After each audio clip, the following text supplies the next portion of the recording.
사람이 소나 양을 도적질하여 잡거나 팔면은 그런 소 한 마리에 소 5마리로 갚고 양 한 마리에 양 4마리로 갚을지니라.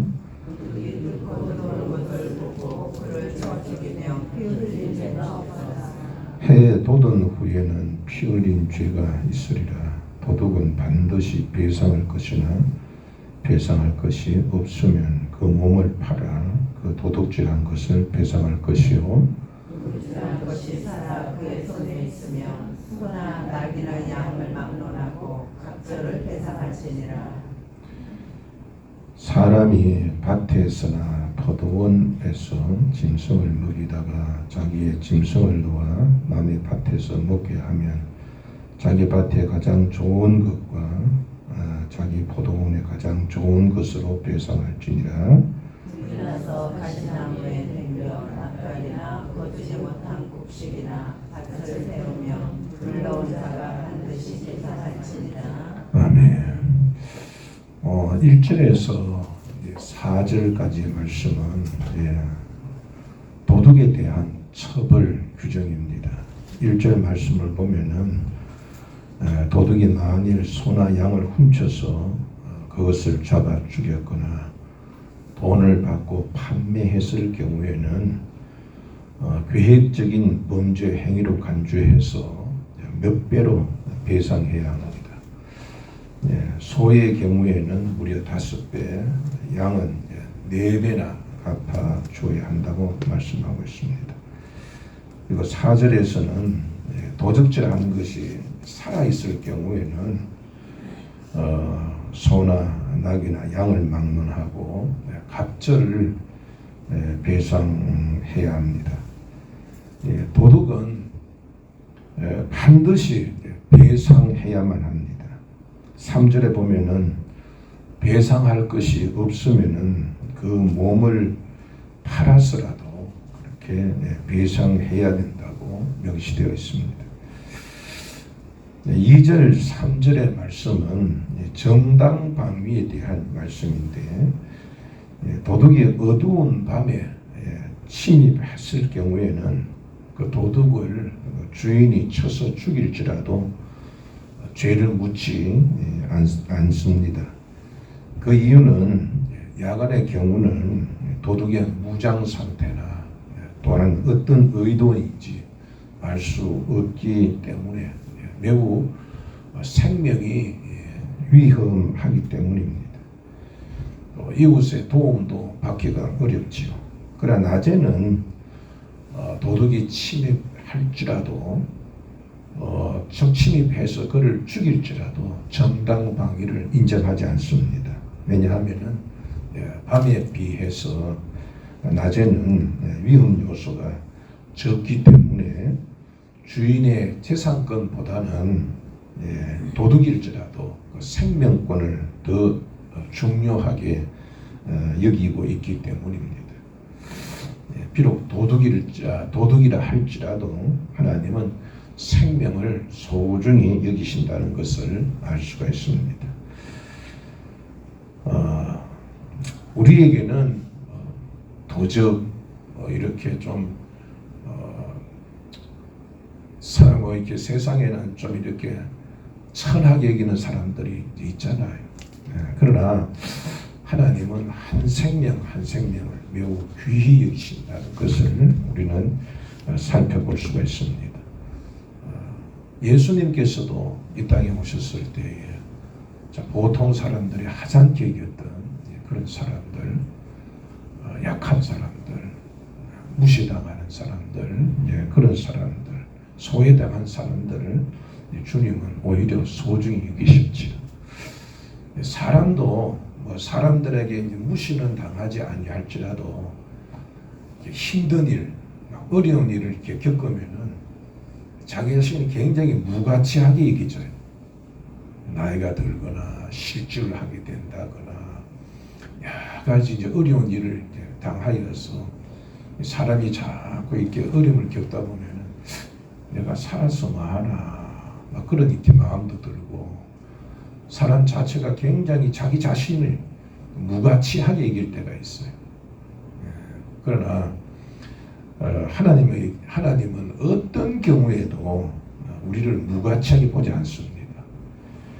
어려움을 이기고 가치 있는 삶을 살기를 원하십니다. 그래서 우리들도 자기 자신이 자꾸 이렇게 무가치해지고 또 때로는 이게 내 삶이 이렇게 살아서 되겠나라는 생각이 혹시 들더라도 이 말씀을 기억해서 사람들이 나를 어떻게 대할지 모르지만 하나님은 나를 귀히 여기신다. 힘들어서 그냥 죽고 싶고 포기하고 싶은 그런 마음이 있다면은 그 힘 가지고 더 열심히 그렇게 살기를 주님 원하신다라는 그런 생각을 우리 가져야 할 것입니다.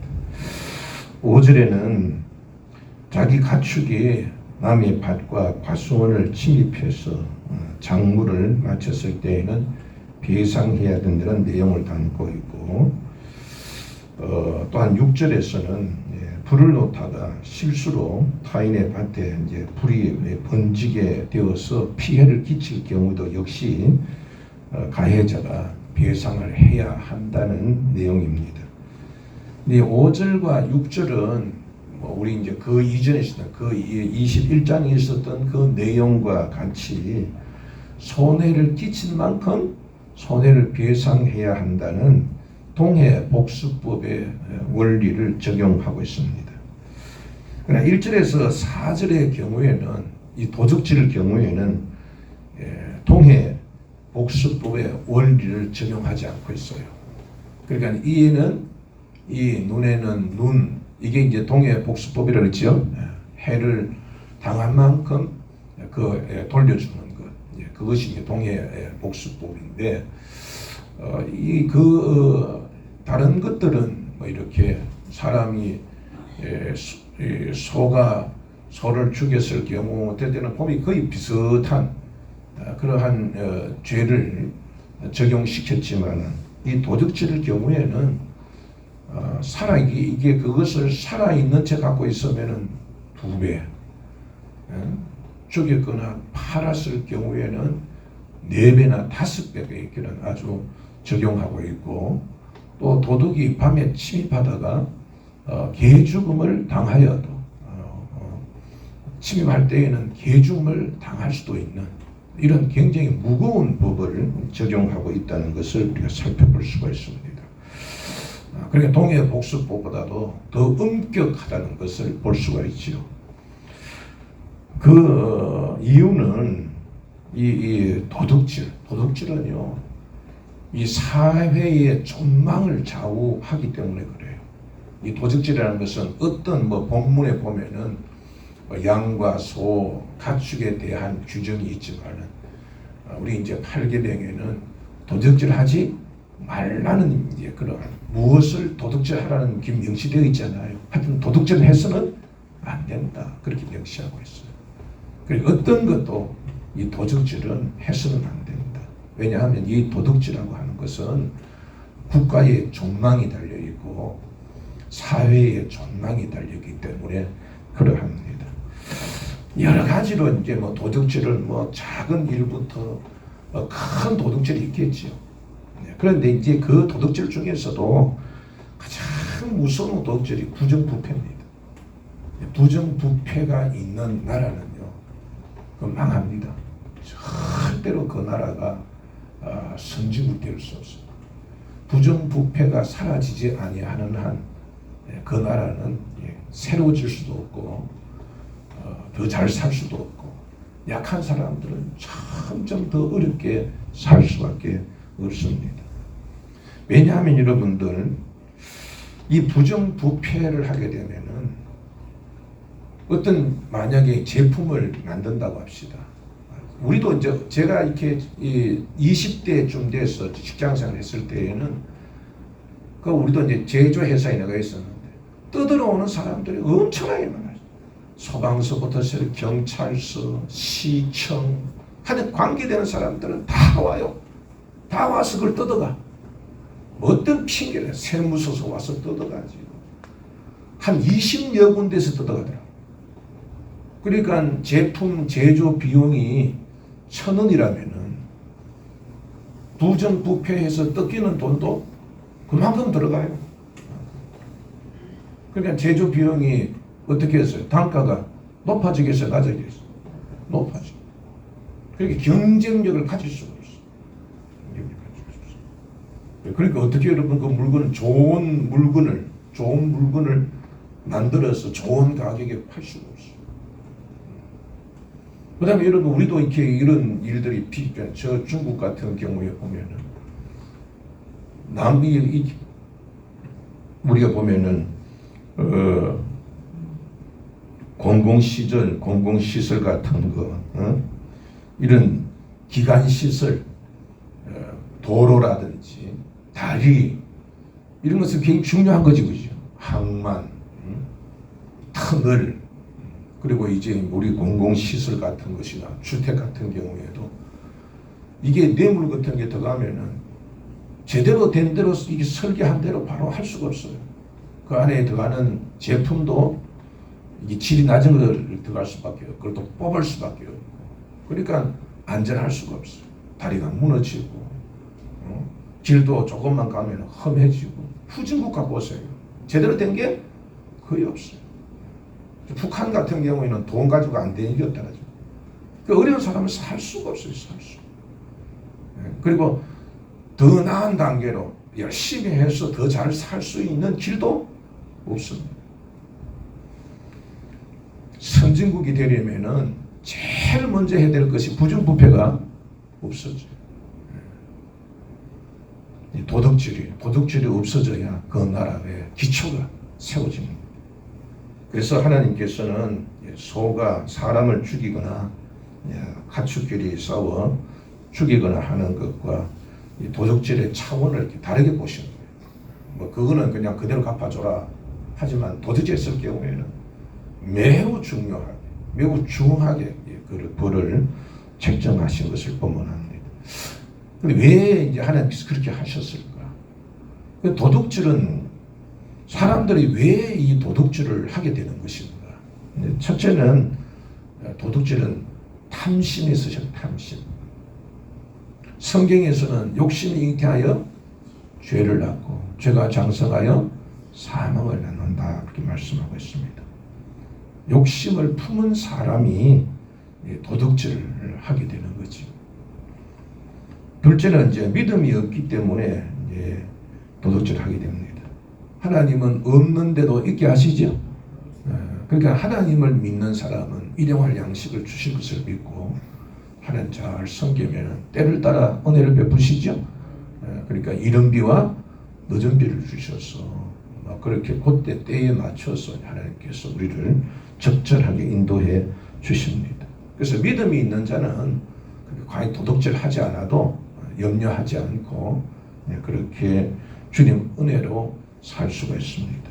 그래서 성경에는 믿음이 없기 때문에 도덕질을 한다 이렇게 가르치고 있습니다. 셋째는 이제 자족하지 못해서 그렇습니다.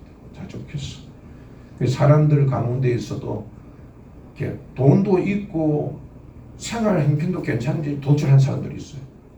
이런 사람들은 자존감이 낮아서 그렇습니다. 자존감이 높은 사람은 다른 사람하고 비교하지 않습니다. 그러니까 이런 사람들은 자신의 것으로 만족해요. 자꾸 이렇게 비교하면 비참해지잖아요. 나 좀 이렇게 살만한데 다른 사람 보면은 비참한 것 같아요. 상대적인 빈곤이 상대적. 절대적인 빈곤이 아니고 먹고 살 것이 없는 게 아니라 비교해서 상대적으로 느껴서 빈곤을 느낄 때 사람이 그 마음속에 이제 헛헛함이 생기고 그에 대하여서 열등의식을 가지게 되어서 시기하고 질투하게 되어지고 마음 상하게 되어지고 그래서 무엇인가 더 잘 보이기 위하여서 자꾸 탐하게 되는 거지. 그러니까 자존감이 있는 사람들 그건 자족하게 됩니다. 바울이 그랬지. 자족하는 것. 넷째는 소유에 대한 분별력이 없어서 그래요. 어릴 때부터 사실 그거 이제 가르쳐야 되죠. 네 것도 하고 너의 것과 남의 것. 그거 못하면 막 때를 쓰잖아요. 막 그래가지고 남에서 빼앗으려고 막 해서 어릴 때부터 그 구분을 하지 못하면 그럼 이제 이 어른이 되어서 부모도 뭐 네 것 내 것도 없이 막 그렇게 남의 것을 막 가져와서도 쓰고 하는 거예요. 그 어릴 때부터 가르치려면 그 구별하는 법 모르면은 그 나중에 그게 도덕이 되는 거죠. 구별할 줄 알아요. 하나님의 것이 있지요. 내 것이 있고 남의 것이 있지요. 뉴턴 같은 경우에는 그의 어머니가 그 이웃집에 이렇게 사과가 이렇게 사과나무가에서 가지가 뻗쳐가지고 자기 집에 돌아왔는데 그 애가 그걸 따서 먹으니까 혼냈다고 그래요. 어릴 때부터. 어릴 때부터 그건 아주 엄격하게 그래요. 네 것과 남의 것을 구별해라. 아무리 가지가 이렇게 뻗쳐서 올지라도 그건 네 것 아니다. 하나님의 것과 네 것과 남의 것을 구분해라. 어릴 때부터 그걸 가르쳤다고 그래요. 그거 참 중요하지. 우리가 상대방의 입장에서 보면은 참 도둑질하는 사람들은 설득할지 모르지만 잃어버린 사람은 마음이 엄청 상하죠. 가지고 있을 때에는 모르는데 잃어버리면 상실감이 엄청 큽니다. 역지사지해서 생각한다 할지라도 그 도둑질이 얼마나 사람을 힘들게 하고 괴롭게 하죠. 신앙인은 정직해야 됩니다. 그러나 성경은요, 정직한 것만 가지고도 안 된다고 그래요. 왜냐하면은 율법 중에 보면은 추수 때에는 가난한 자와 지나가는 나그네를 위해서 배려하는 조항이 있어요. 그 추수할 때에 싹 다 하지 말고 사방 모토리는 남겨두라고 생각해요. 어려운 사람들을 위해서. 이삭도 주지 말고. 그러니까 이삭하고 사방의 모퉁이에 있는 것까지 싹 썰어서 이렇게 자기가 그 주인이 그것을 거두어 간다면은 그건 일종의 뭐가 되는 거예요? 도둑질 되는 거예요. 그건 누구를 위해 준 거예요? 하나님께서 그런 것은 네게 아니고 누구 것이라는 거예요. 나그네를 위한 거라고요. 나그네와 가난한 자를 위해서 그건 네 것 아니고 가난한 자를 위한 거야. 그렇게 하나님께서 규정하신 거예요. 근데 그거 싹 가져가면 어떻게 돼요? 도둑이 되는 거죠. 네 것 아니니까. 우리가 하나님께 받지 아니하는 것은 아무것도 없지요. 다 하나님 것이, 모든 것이 하나님의 것임을 고백하는 것이 신앙입니다. 근데 우리들은 이렇게 막 11조를 마치 내가 하나님께 드리는 것처럼 그렇게 생각하는데 그건 아니죠.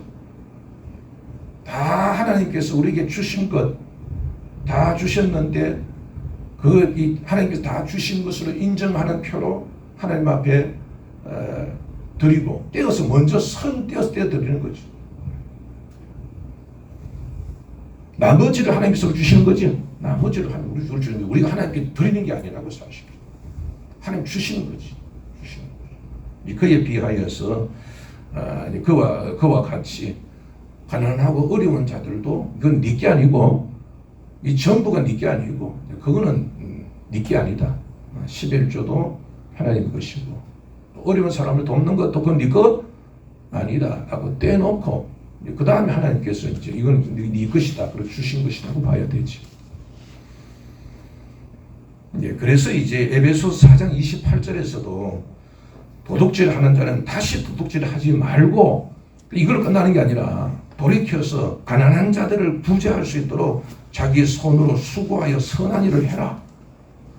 그래 도둑질하지 않는 것으로 끝나는 것이 아니라는 거예요. 아니고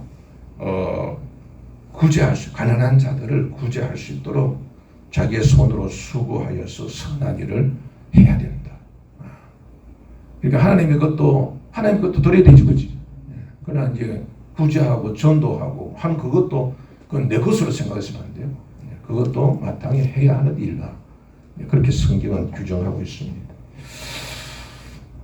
주님의 가르침대로 우리가 순종할 때에 우리는 거룩한 자가 될 수가 있고 또 이른 비와 늦은 비처럼 하나님께서 때를 따라 은혜를 주시는 줄 믿습니다. 우리가 이제 수요일 날도 계속 배우잖아요.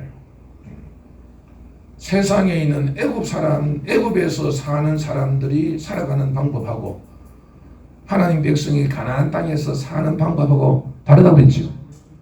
그렇죠? 하나님의 사람은 하나님 방법대로 살아야 됩니다. 그래야 하나님께서 이른 비와 늦은 비를 따라서 하나님께서 그렇게 복을 주시는 거예요. 하나님의 방식대로 살면은 하나님 방식대로 복을 주시는 거예요.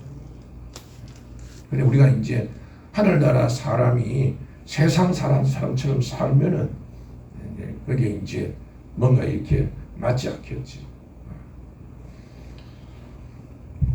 오늘도 여러분들 우리 하나님께서는 우리를 소중히 여기신다는 것을 생각하고 힘들고 어려워도 낙심하지 말고 자기 자신을 자꾸 이렇게 자학하지 말고 내가 왜 이 얘기를 하냐면은 사람이 자꾸 이렇게 나이가 들고 일거리가 줄어들고 소득이 줄어들면은 자꾸 자기 자신을 자학하게 돼. 쓸모없는 존재처럼 그렇게 느껴지기 쉬워요. 그것들이 자꾸 이렇게 쌓이다 보면 사람이 우울해지기도 쉽고 자꾸 이렇게 열정이 식어지고 그래서 이제 우리들이 무가치한 존재가 아니다. 어떤 경우에 있더라도 하나님은 우리를 귀히 여기신다. 그걸 마음에 명심합시다. 아무리 어려워. 그렇게 자꾸 주저앉지 말고 절대로 너는 무가치한 존재가 아니다. 그러니까 주저앉지 말고 힘을 내고 자꾸 이렇게 낙심하는 그 힘 가지고 조금이라도 더 열심히 살려고 해라. 주님이 그걸 원하신다는 것을 생각하고 힘을 냅시다. 힘을 내고 하나님 나를 귀히 여기신다. 도둑질을 한다 할지라도 도둑놈도 귀히 여기신다. 나도 귀히 여기신다. 그렇게 하나님 방법대로 살려고 노력하십시다. 그리고 믿음으로 자존감을 높이십시다. 우리는 세상 자꾸 비교하지 맙시다. 하나님 나라 가는 사람이니까 바울처럼 세상에 있는 그런 것 가지고 자꾸 비교해서 마음 상처받지 말고 있는 것 가지고 감사하고 찬송하며 삽시다. 그리고 전도하고 구제하는 것도 우리가 마땅히 해야 할 일이다. 그건 뭐 안 한다고 해서 그게 죄냐 그게 아니라 그것은 마땅히 해야 할 일이다. 그래서 생각하고 열심히 그렇게 헌신합시다. 그러면 주님께서 주님의 방법으로 우리를 복 주실 줄 믿습니다. 오늘도 믿는 자에게 하나님이 임재하시죠. 말씀대로 그렇게 적었잖아요. 하나님은 어디나 계시지만은 하나님 역사하실 때는 임재한다. 그렇게 얘기하잖아요. 그러니까 하나님께 순종하고 기도하고 찬송할 때에 하나님은 임재하십니다. 우리가 그냥 있을 때보다도 전도할 때에 성령의 역사 나타나죠. 그것처럼 오늘도 믿는 자에게 하나님 말씀에 순종하고 믿는 자에게 하나님은 임재하셔서 역사하십니다. 은혜를 주시고 복 주십니다. 오늘도 많이 심고 많이 거두는 복된 저와 여러분 우리 교회 되기를 주의 이름으로 축복합니다. 기도하십시오. 하나님 아버지, 하나님의 것을 내 것처럼 착각하여 마치 내가 하나님께 앞에 드리며 내가 구제하며 내가 전도하는 교만한 마음을 품은 것을 용서하여 주옵소서. 없었으나 있게 하시는 하나님께 대한 믿음의 눈을 열어 주시옵소서. 그 믿음으로 탐심에 빠지지 않게 하여 주옵소서. 낙심하거나 열등의식에 빠지지 않고 자족하며 감사하게 하여 주옵소서. 하나님께서 우리의 기업이 되어 주셔서 일용할 것을 주시며 이른 비와 늦은 비와 같이 때를 따라 적절한 은혜를 내려 주셔서 하나님의 손으로 주시는 복을 받게 하여 주시옵소서. 구워줄지언정 꾸임받지 않도록 복을 주옵시고 여러 사람의 짐이 되지 않도록 아픈 몸 속히 깨끗하게 고쳐 주옵시고 오히려 다른 사람을 돕도록 건강하게 하여 주시옵소서. 대한민국 모든 교회의 생명이 넘치게 하여 주옵소서. 교회에서 흐르는 생명으로 공의가 강물처럼 흐르는 이 대한민국이 되게 하여 주옵소서. 부정부패와 도둑이 없는 공의로운 나라 되게 하시며 또한 하나님 아버지 모든 공직자들이 다툼과 자기의 욕심을 따라 살지 않게 하시고 하나님의 귀한 말씀을 존중히 하나님을 두려워하고 국민을 사랑하고 이와 같은 나라를 위하여 충성하는 그런 일꾼들이 될 수 있도록 도와주옵소서. 새신자들을 축복합니다. 잘 정착하도록 도와주시고 연락 중인 분들을 축복하오니 이 마음을 하나님께로 향하게 하여 주시옵소서. 보상과 건축과 이전의 모든 과정이 순조롭도록 도와주시며 위하여 기도하며 수고하며 예물 드리는 종들을 기억하시고 복을 내려 주옵소서. 오늘도 신앙인으로 살게 하여 주셔서 주님의 인도하심과 지키심과 복주심이 있는 신앙인의 복된 삶을 누리는 복된 날이 되기를 간절히 비우며 예수님 이름으로 기도드립니다. 아멘.